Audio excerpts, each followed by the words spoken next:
everyone, welcome to today's video. Thank you for stopping by if you are new. My name is Tanya and on my channel I talk a lot about books, but also about simple and frugal living. So those are the kinds of things that maybe you would be interested. It would be awesome if maybe you consider subscribing before you leave. We are getting close to 1,000 subscribers. That would be amazing. I've been trying to work on that for forever, so I would appreciate if you consider subscribing.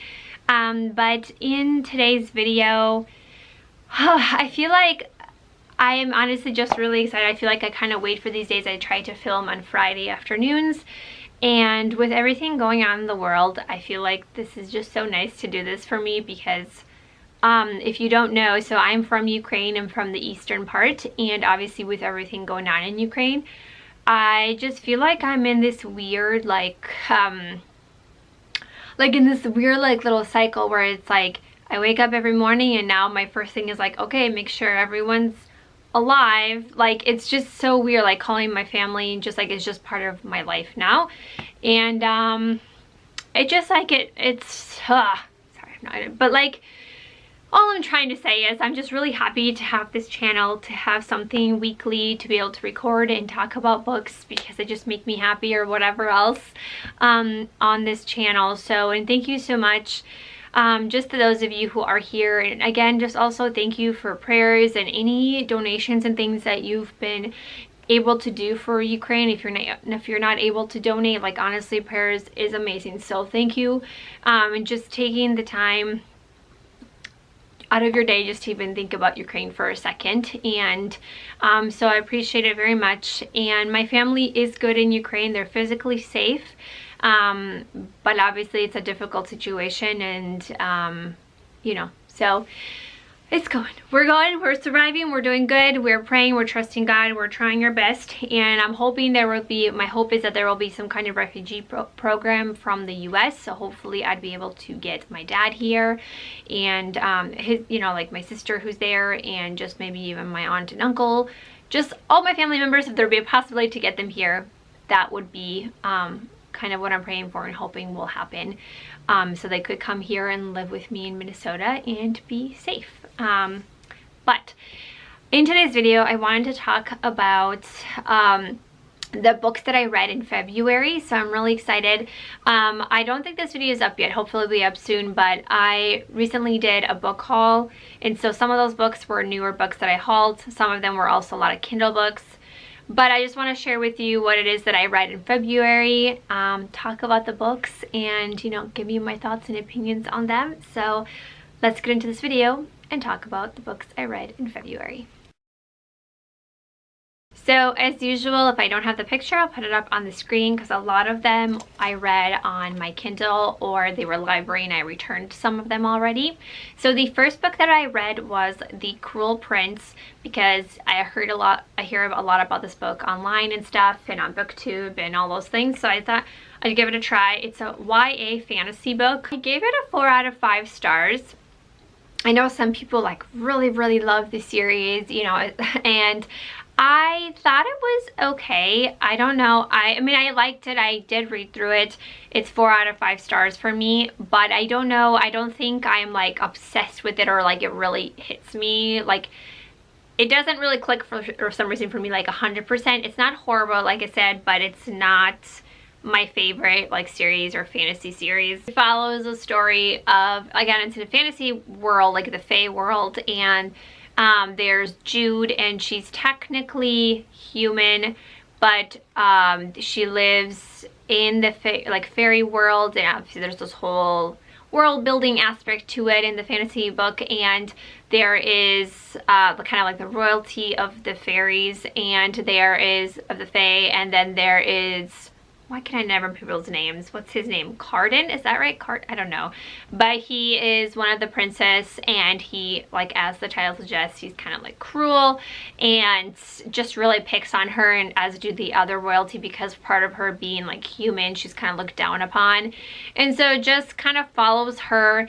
I would say that this series is very much into like, it's kind of like a political, I mean, there is some romance to it, but then it's also kind of like a political intrigue because it kind of follows the kingdom, and there's, you know, like fighting for the throne and figuring out, you know, who's connected to the throne, who's not. Like there's scheming and like wars and things like that. So it's more of like a political intrigue almost, but yet fantasy. I did read the first one. I gave it 4 out of 5 stars. I think it's okay. I don't know, maybe because I wanted maybe more romance story, more character development. It wasn't bad, like I said, it's done well, but maybe I'm not always into like the political books, and I think also maybe because the first one was more world building, so it took up a little bit of that time. So I gave that book 4 out of 5, but it was good.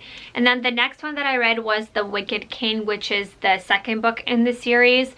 And I will say that I did like this one better because I feel like once you've kind of established the world building of a series, you're kind of, you know, with the characters, you can kind of keep going in the story. So I did really enjoy this one. I read it, I think, in 2 or 3 days. I did like some of the twists in it, and this one I kind of liked more of just like the political turmoil and all the kind of things and like the suspense kind of happening there. So I did enjoy this one. I gave this one also, I think, a 4 out of 5 because again, like they're really good. I do read them, they're enjoyable, but they're not like, oh my gosh, I just love this series for me personally. And I have started the third one, but to be honest, I'm kind of in a slump with it. I'm just not really into it right now. I'm hoping to finish it because I'm checking it out from the library, but I have not yet. So hopefully maybe next month I'll have an update, but that's those are the 2 books that I read in that series. Then the next thing is that I decided to try giving Colleen Hoover a chance because obviously she's very popular on BookTube and Book Talk and like everywhere. And I mentioned a few videos back that I read Verity by her, which I was like one of the first, that was the only book I'd read by her, and it was kind of crazy and trippy, yet also it really intrigued me. So I felt like her writing is really like gets you, but then I was like, I don't know how I felt about the story, so like I want to try maybe a romance or something else by her. So I read it on Kindle. I read the book Regretting You. So that was my first kind of romance by her. And I will say, like, I did fly through this book. I really enjoyed it. It follows the story of a woman named Morgan and then her daughter Clara, and it really liked that relationship of like mother-daughter, and it kind of goes back and forth between flashbacks to the mother's life as when she was a teen to her life now. And I really like the connections there's to the people, like I said, from the past, from the mother's life, and how they intertwine to their life now. But essentially there is an accident that happens, and again, I don't want to give too much of it away because I think you just got to read it. There's an accident that happens in the family, and so not only dealing with the repercussions of the accidents, but the truths that are coming out from the accident is really interesting. I did really enjoy it. I ended up giving it a 5 out of 5. I really liked it. It kept me engaged. I had a good time reading it. I really like the characters. Minus, I mean, the daughter Clara is a little annoying, but I think that's just kind of her character, and she's like a teenager and like going through kind of crazy stuff. But you know, I still thought it was a pretty good story, and I liked it, and again, it kept me engaged in like a good way, and I enjoyed the story. And between my Colleen Hoover books, I decided to try out one of the books that I bought in my haul last month, which was Serpent and Dove. This book, I also saw this a lot. It is in Enemies to Lovers. I believe it's part of a duology, and I read it, I finished it. I gave it a 3 out of 5, and it's basically, like I said, enemies to lovers, but it follows, there's a witch, and then he's a witch hunter. Again, I can never remember names, you guys, I'm so sorry. But I'll have my good reads down below if you guys want to kind of see everything. But there's a witch, and then there's also a witch hunter, and so obviously they're kind of like, basically circumstances happen and they are thrust into a forced marriage, and so obviously they're kind of like enemies. They hate each other, but over time, the close proximity, forced marriage, are starting to get to know about each other. There is obviously some romance to it. I like that element, but there's also, I don't know, the book was 3 out of 5 for me, just because I feel like some parts it was predictable. Not all. There were some good twists that I did enjoy, but I don't know why. I don't know how sometimes, you know, like you just have a feeling about a book, like I wasn't like amazed by it. I didn't hate it, but I was just kind of like, okay. So like, I mean, recommend. I think it's a good read, but it's not definitely like, it's not like one of my favorites or anything like that. So I don't know if I'm going to read the second one. Maybe. Give me your thoughts about it. What do you think? But I don't know. I mean, it was a good read, but not like, you know, that's just how it is. Like, I don't know. So 3 out of 5 for that one. And I was again on my Colleen Hoover train again, and so I read November 9th by her, and I ended up giving that book a 4 out of 5, but the premise of the book is that there is, I can never remember names. So the premise is that there is a woman named Fallon and Ben, and they meet, I believe they're 18, and so when they meet on November 9th, they, again, you'll read more into it, but the premise is that they agree to meet for 5 years only on November 9th. And so the rest of the time, they're not contacting social media, they don't text, they don't call, no nothing. They live their lives, they can do whatever. But on November 9th, they meet up again and basically kind of like resume like their relationship, but only on November 9th. And you'll also learn in the book like the premise of like why November 9th is significant to those people, besides obviously the day that they're meeting, and just seeing the connection of like their connection together, even though it's only one day a year, but kind of seeing the depth of it, which I really enjoyed. I did kind of see the little twist coming, which I'm not going to say it here, spoiler free, but I did kind of see it coming a little bit, so I was like, okay. I think maybe that's why I gave it a 4 out of 5, but I did really enjoy the read. I really enjoyed Colleen Hoover, just her writing. Then the next Colleen Hoover that I read was It Ends With Us, and I really enjoyed this one too. I gave it a 5 out of 5. Again, going into these books, I didn't read about them. I just saw and I was like, I had no idea what they were about.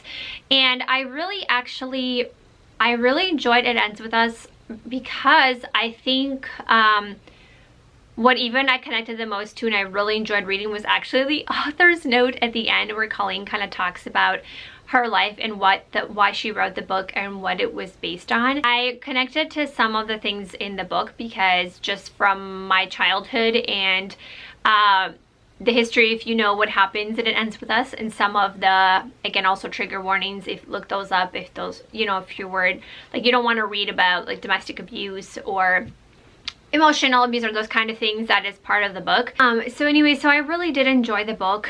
I felt like it was just very cathartic to me because it kind of helped me connect to some things and experiences that I had growing up that weren't so great, and being able to really understand my mom more and just connect to her as well, like through the reading. Like in a way, it's kind of like a form of therapy, which like if you found a book like that in your life, like you're like, just having an author being able to put into words what you're thinking and feeling and going through is just really awesome. And it was just really helpful. Like it was like a bittersweet read because it was difficult and like it made me cry, but it also was very just like helpful to read that and enjoy the book and learn something about myself, I feel like, and my own experience and my family. So then the next Colleen Hoover book that I read that unfortunately is, I think, actually my least favorite by her, and that is Ugly Love. I bought this, again, I didn't know what it was about. I just kind of bought her books because, you know, people recommend them, and I was like, why not? And I bought it, and I did not like this. I gave it a 3 out of 5, and only because the last ending part, like quarter of the book, kind of redeemed it, and it was more interesting what I enjoy about her books. And I realized a thing about me, like now I can for sure say, is that I don't like the trope in books where it's like, we don't want a relationship, like we're just gonna, you know, have a physical relationship and we're not gonna care. Like, I don't want to be in love with you, I just want to sleep with you. Yeah, me too. Like, we'll not ever have feelings. Like, I just realized, because I read that other book, what was it, like The Kiss Quotient, is that what it was? And I read that book and I gave that book 2 out of 5 stars because I just really don't like that trope. Because what ends up being is I feel like the majority of the book, and again, if you like it, that's for you, but I just feel like the majority of the book is just basically them just like having sex. So it's just like a bunch of like sex scenes over and over, which I guess if it related more to, I don't know, I just didn't really like it. And I don't like that part of the book where it's just like over and over and over, like every chapter. And I was like, okay, I get it. What else is happening in the story? Like, I just didn't really, I don't enjoy that trope. Basically what happens is it's the story of Tate and Miles. Tate moves in and she lives with her brother, and Miles is across the hall in their apartment, and he's like dark, mysterious, and you know, like there's more to him, but she doesn't know what it is. There's a mystery. And then basically like they're physically attracted to each other, so then they're just like, well, this will be perfect. Neither of us wants a relationship, so let's just sleep together. And I don't know. it's just like I don't like that trope because I feel like it's kind of like an easy way out. And finally, like the one thing I did like about this book, what was I guess the redeeming quality, is that I wanted to know more about Miles, like the mystery of like why he feels about love and like why he is the way he is. And so I enjoyed the parts where it was like the flashbacks to 6 years ago something happened and you're learning more about that, and then finally the last quarter of the book where it was like actually revealing the things and more progress with the story and between the characters, and like that was like its redeeming quality in the book. I enjoyed that. Oh, hello. Got Dale over here. I like that, but again, I didn't really, I don't know, it was okay. It was just wasn't really my favorite. But yeah, I realizing that it's not one of my favorite tropes. I really don't like that trope because then you kind of know the whole book is just going to be basically just like a lot of like scenes of them, like, you know, which again, like it's just not my cup of tea for me personally. Like I want more to the story than just like constantly every single chapter that's all they're doing. I'm like, okay, we get it, what else? You know, so there's that. The last book that I read was a Colleen Hoover book also, and it was Reminders of Him. I read this on my Kindle because I have Kindle Unlimited now, which I'm super excited for. So if you have Kindle Unlimited recommendations, please put them down below because, again, just distracting myself with everyday life and just trying to read some good books. I read that one, and that one was definitely, I enjoyed that one a lot more. I felt like there's definitely more character development, and even though that book has some steam in it, I feel like it makes sense with the story. It balances out with character development. There's a lot more going for the story, you know, than just like ugly love. So it follows the story of this woman named Kenna, and she has been in prison for the last 5 years, and so now she has just gotten out, and she kind of has a goal for what she's striving for now that she's out of prison. But she goes back to the town of, you find out more about why she was in prison, what exactly happened, and so there's obviously these preconceived notions and circumstances surrounding her and like what exactly happened 5 years ago, and she obviously has consequences, like repercussions of it now, and so she's just trying to kind of deal with that and go forward with life. And she is trying to, like I said, be back in this town and connect to especially a certain someone in her life that is important to her that she hasn't been able to. And there is this man named Ledger in the town, and he has kind of been like one of the few people who is trying to kind of get to know her, trying to understand. There's also like a connection that she didn't even realize who he was. I don't know, I really enjoyed this story. Again, I flew through it pretty quickly because Colleen Hoover's writing always kind of gets me sucked in. I really enjoyed the story. I liked, you know, kind of like the connections of who Ledger was and how he connected to Scotty, if you've read the book. So I enjoyed that. And just overall, just the idea of kind of like being able to, I don't know, forgive yourself and redeem and like move on, and not exactly like forget, but you know, like move on with life, and just other people also forgiving you and you yourself for being able to forgive yourself. I really enjoyed that message in the book, and just I thought it was done well. I gave it a 4 out of 5 stars because I did feel like, even though it's a good amount of pages, I felt like it was just a little bit rushed like towards the end, because I feel like we kind of were building up and there's, you know, the conflict, and all of a sudden I felt like the conflict was like resolved like super fast. I was like, wait, what? Oh, okay, now we're fine. Like, you know, so it was just a little bit, I felt like a little bit rushed for me. I would have wanted to be more of that development at the end, but I still think it was done well and I enjoyed it. 4 out of 5 stars. But yeah. So hope you guys enjoyed this video and seeing a few things that I did read. As always, comment down below your recommendations or share what you read in February, good or bad. So I'd be interested in hearing. Thank you so much for watching, and I will see you in the next video. Bye everyone.